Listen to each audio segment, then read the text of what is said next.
Okay, students, now we will discuss about the total quality management, that is TQM.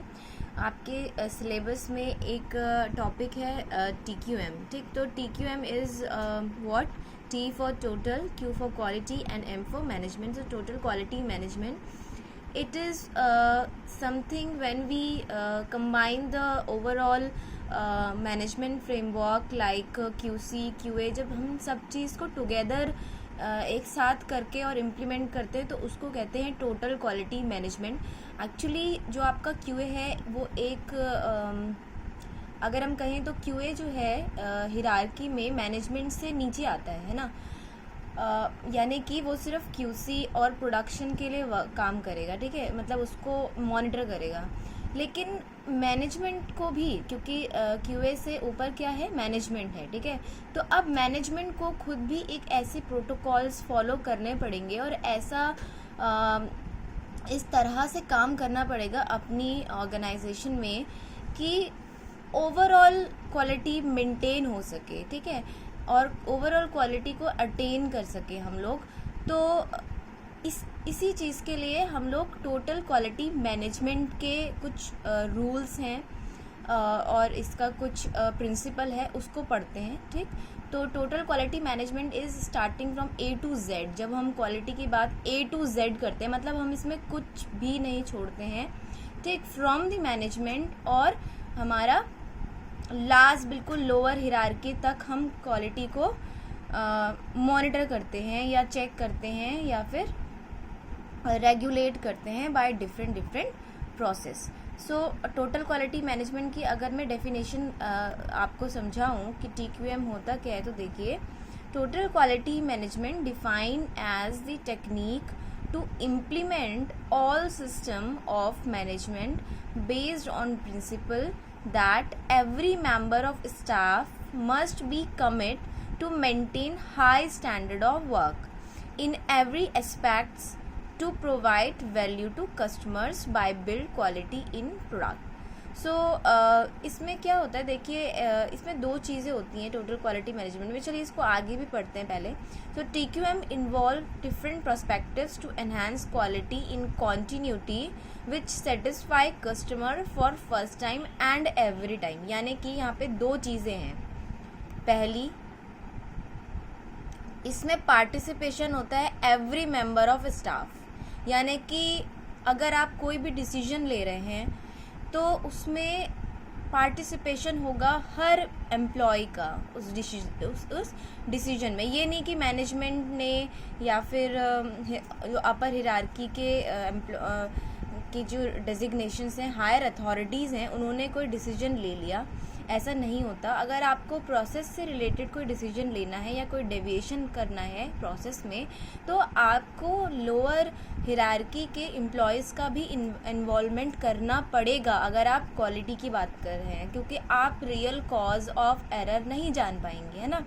क्योंकि process में जो लोग involve हैं वो ज़्यादा बेहतर बता पाएंगे कि ये कॉजेज़ हैं, ये इफ़ेक्ट्स हैं और ये उसके प्रिवेंटिव और करेक्टिव एक्शंस हैं ना. तो इसलिए एवरी मेंबर ऑफ स्टाफ का इन्वॉल्वमेंट रहता है TQM में. और जो इसका सेकंड की पॉइंट है वो है कस्टमर सेटिस्फैक्शन, या कस्टमर की नीड्स को हमें कंसिस्टेंटली चेक करना पड़ता है, क्योंकि वो चेंज हो जाती है ना. कस्टमर को आज पहले डेस्कटॉप चाहिए था, अब लैपटॉप चाहिए, उसके बाद टैब आया. तो इस तरह से देखिए नीड्स जो होती हैं वो चेंज होती गई. तो उसके अकॉर्डिंग कस्टमर्स की needs time to time consistently आपको मॉनिटर करनी पड़ती हैं. तो कस्टमर को सेटिस्फाई करने की प्रोसेस कैसे, कॉन्टीन्यूटी में जब चलती है, तो उसको कहते हैं TQM. तो ये है TQM. दो चीज़ें मेन है. पहली, एम्प्लॉय का इन्वॉल्वमेंट. दूसरा, कस्टमर सेटिस्फैक्शन इन कॉन्टीन्यूअस मोड. ओके, नाउ अब इसको हम सीधा आगे चलते हैं. तो देखिए वही चीज़ आ गई है. की एलिमेंट क्या है TQM के? पहला, फोकस करता है कस्टमर पे, यानी कि कस्टमर की क्या नीड्स हैं इस चीज़ पे फोकस करना है और ऐसा प्रोडक्ट देना है जो कि कॉस्ट इफेक्टिव हो और साथ में अच्छी क्वालिटी का भी हो, है ना, प्रोडक्ट या सर्विस जो भी आप प्रोवाइड कर रहे हैं. ठीक, दूसरा की पॉइंट क्या है, एम्प्लॉयज़ का इन्वॉल्वमेंट रहेगा to analyse the errors and to find out the causes of that error and also to implement the deviations if any. Okay, now the third thing is what continuous improvement. अब अगर आपने कोई protocols बना दी हैं अपनी quality को maintain करने के लिए, कुछ रूल्स आपने बना दिए हैं, कुछ आपने स्पेसिफिकेशन सेट कर दिए हैं कि हमें इस बेंचमार्क सेट कर दिए हैं, तो इसका मतलब ये नहीं है कि आपने फर्स्ट टाइम तो कर दिया लेकिन आप उस पर आगे सेकेंड टाइम या थर्ड टाइम जब बना रहे हैं प्रोडक्ट या लॉन्ग टर्म के लिए ना करके बस कुछ टाइम आपने करा और आपकी जो भी प्रोडक्ट था वो बहुत अच्छा चल गया है मार्केट में, लेकिन कुछ टाइम बाद आप उस पर काम करना भूल जाएंगे. ऐसा बिल्कुल नहीं होता. आपको उस पर कॉन्टिन्यूटी में काम करना पड़ता है अगर आपको अपना मार्केट में अपने ब्रांड को इस्टेब्लिश करना है. नेक्स्ट इसके बाद है strategic commitment to improve quality. इसमें 4 चीज़ें आ गई हैं: employee involvement, material quality, advance technologies and appropriate methods. तो आपके पास ये सारी चीज़ें होनी चाहिए. ये स्ट्रैटेजी आपको बनानी पड़ेगी कि एम्प्लॉय का इन्वॉल्वमेंट रहे किसी भी डिसीजन में. अच्छा, अब आप जो रिसोर्सेज प्रोवाइड करेंगे अपने एम्प्लॉय को, कोई भी रिसोर्स हो सकता है. जैसे अगर IT फर्म्स हैं तो IT फर्म्स में रिसोर्सेज क्या होंगे? रिसोर्सेज लाइक सिस्टम्स, ठीक है. रिसोर्सेज और क्या हो सकते हैं? रिसोर्सेज में उस एम्प्लॉय बेनिफिट्स भी आ सकते हैं. उसके अलावा क्या होंगे मटेरियल क्वालिटी में? और क्या आ सकता है? जैसे फॉर एग्जांपल कोई सॉफ्टवेयर हो सकता है, आप कोई high tech high advance software उनको दे रहे हैं काम करने के लिए, तो वो भी मटेरियल हो गया.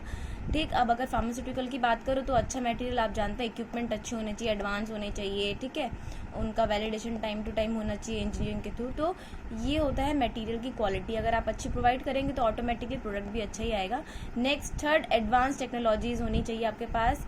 ठीक. Fourth one is appropriate methods. तो मैथड्स भी होने चाहिए, ठीक. SOPs होनी चाहिए प्रॉपर. नेक्स्ट, अब कौन कौन से TQM यानी कि टूल्स हैं जिनसे आप TQM की प्रोसेस को करते हैं, ये मैंने क्लास में आपको बताए थे. Number 1 flow charts. Next cause and effect diagram यानी कि फिशबोन डायग्राम भी बोलते हैं इसको. Third brainstorming sessions, histograms and स्वॉट analysis. Last one is Pareto diagram. Flow chart में आप कुछ नहीं है, बस प्रोसेस को आपको सिंबल्स के थ्रू समझाना होता है. ये मैं आपको नोट्स दे चुकी हूँ, अगर आपको उसमें कुछ समझ नहीं आ रहा है तो you can ask. Then cause and effect diagram, ये फिश बोन लाइक स्ट्रक्चर होता है. इसमें एक साइड आप इफेक्ट्स को लिखते हैं और उससे एसोसिएटेड कॉजेज को आप जैसे फिश की बोन्स होती हैं ऐसे आप अरेंज कर लेते हैं. मैं आपको, अगर आप चाहते हैं तो मैं इन टूल्स ऑफ TQM पे भी डिटेल वीडियो लेक्चर बना सकती हूँ जिसमें ये सारे मैं टूल्स जो है TQM के वो डिस्कस करूँगी, तो आप पूछ सकते हैं उसमें. नेक्स्ट है brain storming session. Brain storming session में क्या होता है, 4-5 लोग बैठ के और एक टॉपिक पे बात करते हैं और ये कंक्लूजन निकालते हैं कि कैसे किसी भी एरर के लिए हम करेक्ट कर सकते हैं. ठीक है. नेक्स्ट स्वॉट एनालिसिस. स्वॉट एनालिसिस का मतलब होता है strength, weakness, opportunity and threats. किसी भी कंपनी के क्या स्ट्रेंथ है, क्या वीकनेस है, क्या उसके लिए अपॉर्चुनिटीज हैं और क्या थ्रेट्स हैं. ठीक.